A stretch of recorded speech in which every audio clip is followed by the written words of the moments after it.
Om Shri Gurubhyo Namaha Harihi Om Sumukascha Ekadantascha Kapilo Gajakarnakaha Lambodharascha Vikato Vignarajo Vinayakaha Dhoomaketur Ganadhyakshaha Palachandro Gajananaha Vakratundaha Surpakarno Herambaha Skandapurvajaha Shuklam Bharadharam Vishnum Sasivarnam Chaturbhujam Prasannavadanam Dhyayet Sarva Vignopasantaye Yasyadviradavaktraadhyaha Parishadhyaha Parastatam Vignam Nignanti Satatam Vishvaksenam Tamastraye Gurur Brahma Gurur Vishnu Gurur Devo Maheswaraha Gurur Sakshat Param Brahma Tasmai Sri Gurave Namaha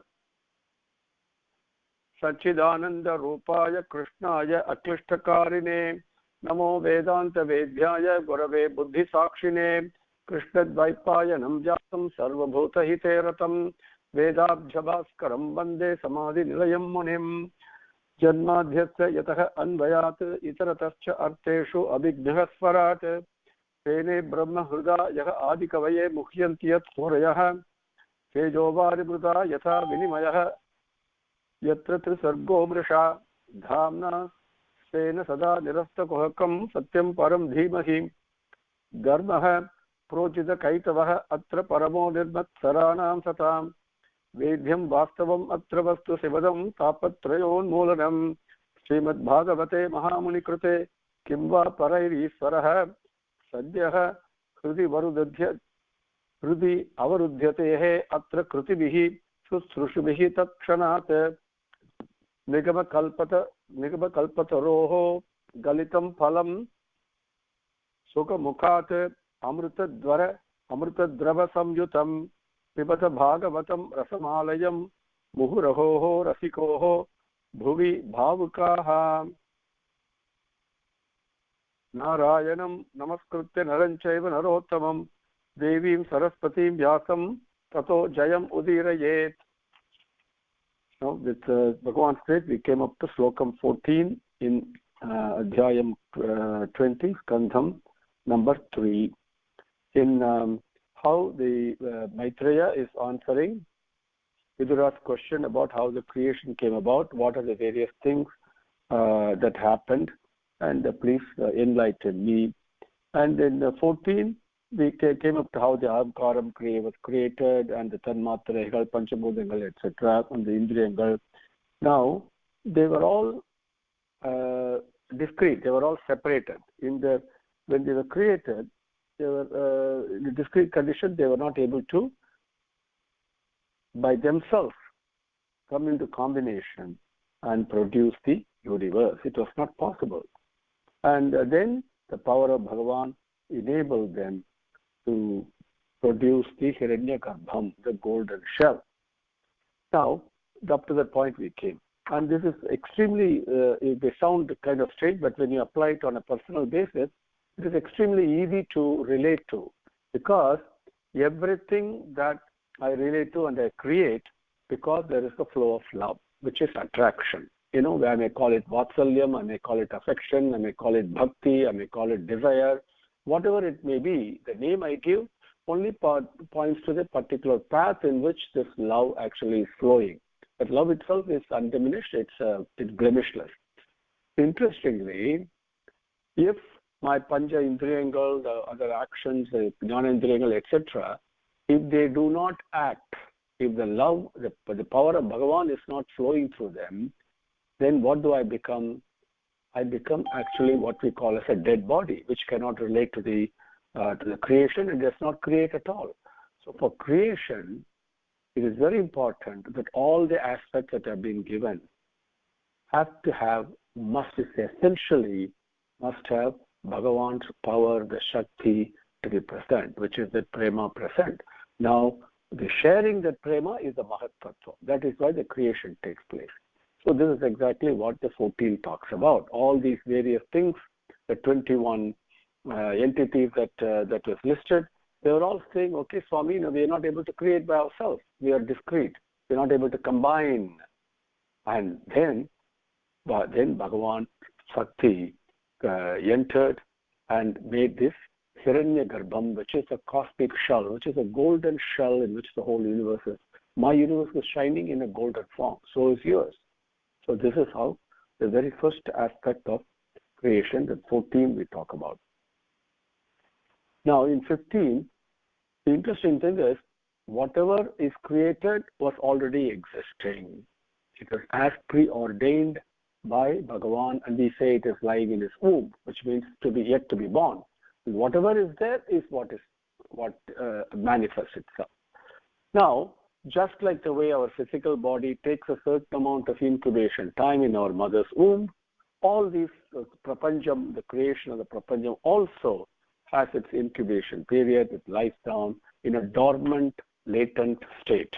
And that is what number 15 is. For 1,000 years, the golden shells and Hiranyagarbham, which is the prapanjam, lay in the cosmic waters, which is, cosmic waters means it is not immediately, it is just an ocean of love, prema. That is all it is. Everywhere this prema is present. And in that, it was lying down, insentient and unmoving.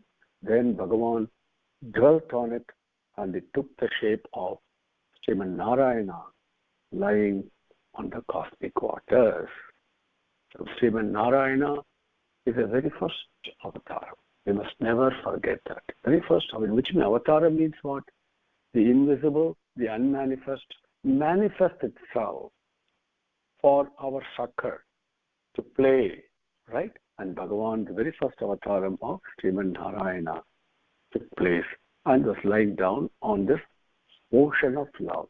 This cosmic water, Ksheerasagaram, whatever name that we give, that is all that is existing. It is just an endless ocean. Ocean means immediately we can't think in terms of water. No, it is an invisible, endless, limitless ocean of prema that encompasses space and time. Okay, in our to understand it that way. So Bhagavan Srimad Narayana manifested first on that because Paramatma willed it that way. Number 15. Saha asayishtaha abhi salile andakosaha niratmakaha sagram vai varshasahasram anvavatsit tama isvaraha. Saha asayishtaha abhi salile andakosaha niratmakaha sagram vai varshasahasram anvavatsit tam isvaraha. Number 15. Number 15. Okay. Yeah. Tam Isvaraha. Saha Andakosaha. That Brahmandam, that Hiranyagarbham, that thing, which is what we call, is in our say, we call it as egg-shaped. It's actually a andam. Andam, we call it as elliptoidical. And so that is a form of a lingam that we see that Bhagavan manifests when you go to. That's a shape in which the prapanjam actually is. Great represents that. Saha Andakosaha Niratmakam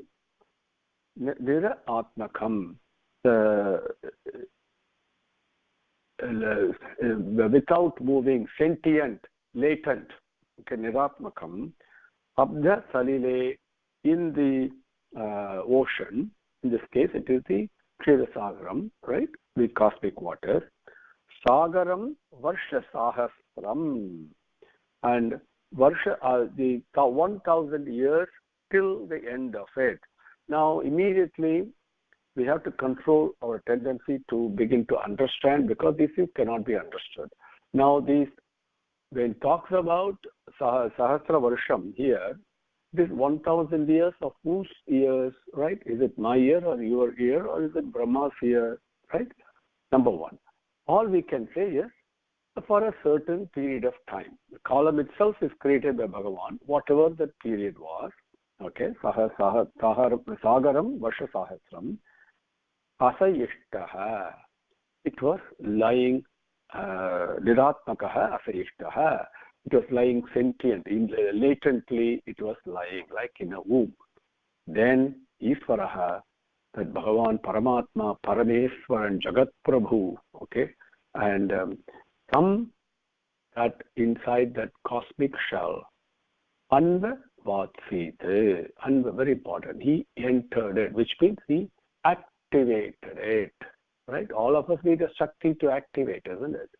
Even though Bhagavan is a witness, he's also the Shakti that is activating us, right? So that he made it happen. That was the next point. Saha asayishtaha abhi salile anda kosaha niratmakaha sagram vai varsha sahasram anvavaksite tam isvaraha. Number 16. Then what happened? Then out of the Nabhi of Bhagavan Sriman Narayana came a lotus. Okay? Not the lotus that you and I see. That's a beautiful significance. Why it is a lotus? Okay? And because that is what the whole prapancham is all about. Whole prapancham is manifested, and whatever various actions take place, whatever takes place in it, everything takes place, but without being touched by it. Like the way a sky, even though I may burn some smoke, it may go into the sky, or if I do some firecrackers, smoke goes out and sound also goes into the sky, but the sky is absolutely untouched by it, isn't it? Like that, the whole prapancham is untouched, absolutely unattached to what you and I do. Okay? And that aspect of not being touched, not being attached to, is what is denoted by the lotus flower. Okay, so from the Nabhi came this huge Visvam, which is the Prapancham, okay, which is in the form of the lotus, and it had the shining like 1,000 suns, even more than that. And then it had the potentiality, the latency of all the jivas in it. Now, what is a jiva? The jiva is nothing different from Paramatma. Jivatma and Paramatma, one and the same, except Jivatma thinks it is different. The problem comes in because the unfulfilled desires in the mind. The mind is the one that desires things. Whatever I desire, that will be fulfilled, because the Prapancham is a Kalpaka Taru, Kalpaka Vriksham. Whatever I desire happens right here. Now, the time frame it happens may be different. So I may have to take another 100 births to achieve it, to fulfill that desire, whatever it may be, in different form. So these unfulfilled desires, they have their own persona. We call them manas, and that is taking place in a gross form. Okay, that is what a jiva is. Okay, once the mind goes away, once the manas goes away, once the desire becomes zero, then Jivatma shines in the splendor of Paramatma.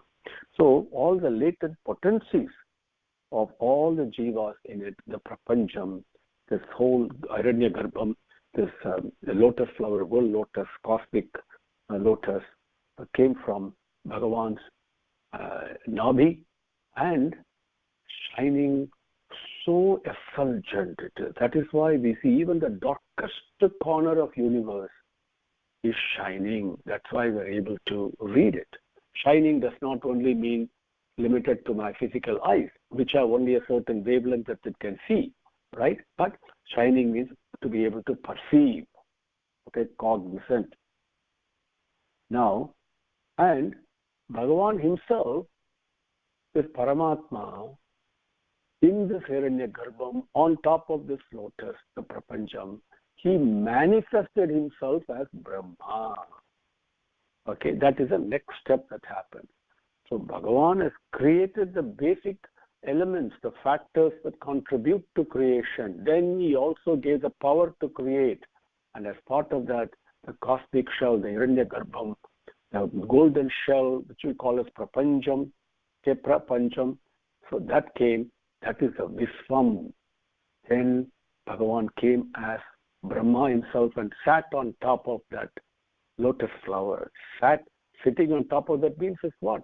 That power is also the creating power of, which is what Brahma is also not attached to, even though we go through all this thing being attached to the Prapancham, but ultimately the creating power itself is not attached to the Prapancham. It is attached only to the attractor. Always remember that. Okay? So that Brahma, he manifested himself as Brahma. Number 16. Tasya nabehe abhuta padmam sahasra arkoho udidhipi sarvajiva nikayauka yatra swayam abhut swarat. Tasya nabehe abhuta padmam sahasra arkoho udidhipi sarvajiva nikayauka yatra swayam abhuta swarat.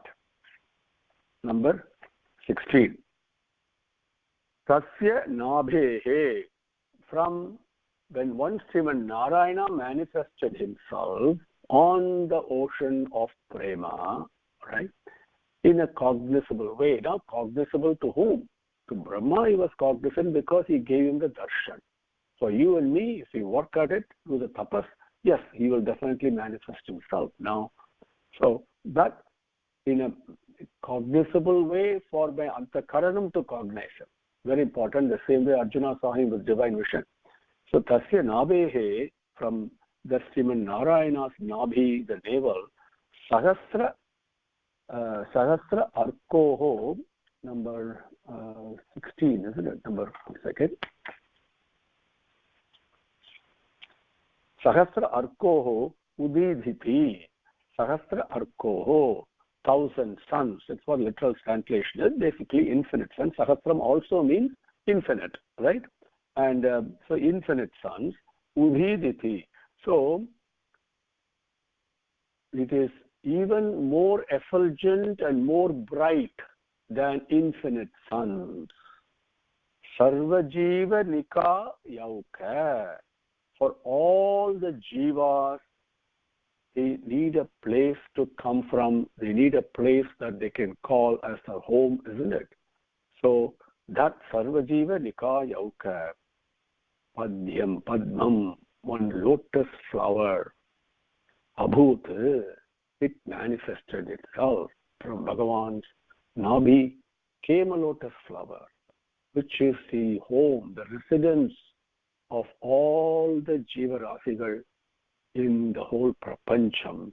And this lotus flower was shining so effulgently, much brighter and more effulgent, more amazing than infinite suns put together.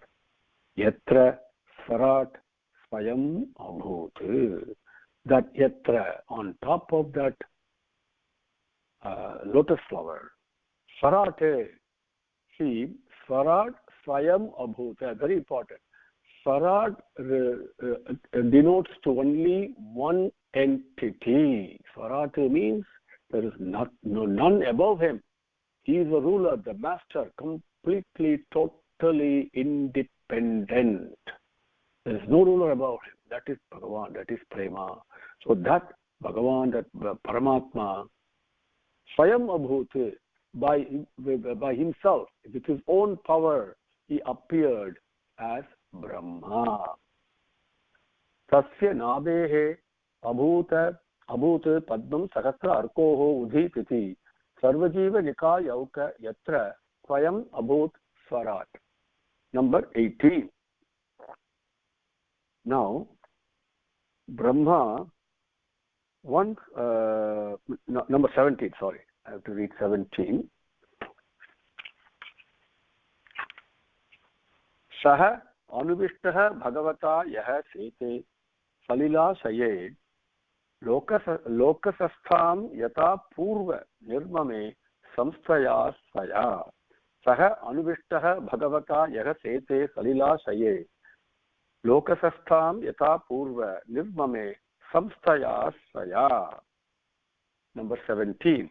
Now, if you recall earlier, we saw in Bhagavatam, in one of the earlier Adhyayangal, that Brahmadevan asked Swami, what do you want me to do? He didn't know what to do, right? What does this mean?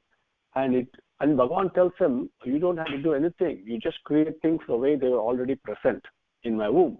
And that is again being said here in Slokam 17. And Srimad Narayana, which is in the the cognizable aspect of prema. Like if I'm completely one with prema, with no feeling of separation, what do I cognize? Nothing, isn't it? So in order to cognize, in order to what we call as bhavam, right?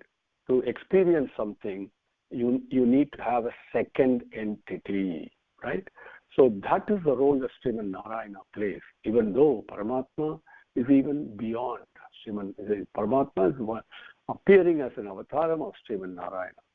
So that, with that, the experienceable aspect of Paramatma present as Srimad Narayana on the ocean of prema itself, on prema itself, Brahma, he created all the worlds and making names and forms, because these are important. The moment you put a name, it takes a differentiation. Put a form, it takes a differentiation, isn't it? And so various names and forms were all created. They were all done as in the previous creations. Very important. It is impossible, even as Maitreya describes here, to go to the origin of creation itself, right? We cannot put a time and a space to it because that is beyond time and space. In one way, creation is taking place at the present moment, in the present place where I am at. It is the simplest way to understand it. But that process is infinite. Okay? So, number 17, Saha Anuvishtaha. Yaha Salilasaye Sete, Yaha who, Srimad Narayana, who, Salilasaye Sete, in the womb of the ocean of love. That is all we are all from. We are all from the ocean of prema. From its womb we have taken birth, right? We have manifested ourselves. That Bhagavan, Sete, whoever is lying down. Lying down means what? Srimad Narayana, figuratively, we think he's lying down on the ocean. But what is lying down means? It's not like standing up or sitting down. We are surrounded and supported in all directions, above, behind me, on my sides, in front of me, everywhere, only by this prema. That is what actually lying down simply means. So that Sete, that Bhagavan, that Srimad Narayana, Bhagavata, that in consonance with the instruction of that Bhagavan, Srimad Narayana, who instructed Brahma what to do, that Bhagavata Anuvishtaha, carrying out his instructions. Okay, and what did he say? You don't have to do anything. Just leave the job to me. Just do whatever is already present in my womb. Is already they were created before. They were all done by me. Okay, all you have to do is to not to impede it, right? And just continue. And this is the creative aspect in each one of us. Every moment we are creating. Even in sleeping time, we create in our dreams, isn't it? So that creative aspect of Paramatma is what Brahma is. That Anuvishtaha. So, in other words, do the creation as it was before. What does it mean? So, creation took place only for one purpose, but Mahatattvam, to give love and receive love. So, in consonance with that, you do your creation. That's the instruction from Srimad Narayana to Brahma. That is the instruction from my Hridayam, from my heart, the spiritual heart, the Hridayam, which is what Paramatma is there. And he is instructing my mind, which is a creative aspect of my mind. He says, create it in consonance with Mahatattvam, as it was before. That is the intent. That is what instructed Brahma. So, Svaya Samstaya, with various names and forms, Yatha Purvam, how they were all present before. Loka Samstam Nirmame, Loka Samstam, the whole aspect, various aspects of Prapanjam, Nirmame, he established. So every nook and corner, every single aspect of Jivatma on this Prapanjam has been established, put in place exactly according to Bhagavata Anuvishtaha, to the instructions, the command of Paramatma, the command of Prema. So, Mamekam Sharanam Braja, when Bhagavan says in Bhagavad Gita, it is to surrender to this Prema. Okay, when I surrender to the Prema, give it to it, there will be no hatred, no jealousy, no nothing. It will be so only blissful only. So that is the Anuvishtam. That is the in consonance with, in alignment with what Bhagavan wants me to do. Okay, that's how the whole in the whole prapancham, everything is being created according to that. By the 8.4 million types of Jivarasigal have been created. The only problem is man, human being, because he has got buddhi, he has been given the ability to choose, either go this way or that way. Therefore, he chooses wrong way and gets into difficulties. So that's the play that is going on. Everything in this prapancham is not a dot moves without Rama's will. Everything is exactly according to the way Slokams 3.20.15. It has been established exactly Bhagavata Anuvishtaha. According to the instructions and commands of Bhagavan, it has been put in place. And the one Jivarasi that has been not following the dharma, the path laid out, is the human being. And that is why Bhagavan comes in the Avatara Purushan to keep on teaching us like a divine mother does out of infinite love. So, Saha Anuvishtaha Bhagavata Yaha Sete Kalilashaye Lokasamstam Yatha Purva Nirmame Samstaya Saya.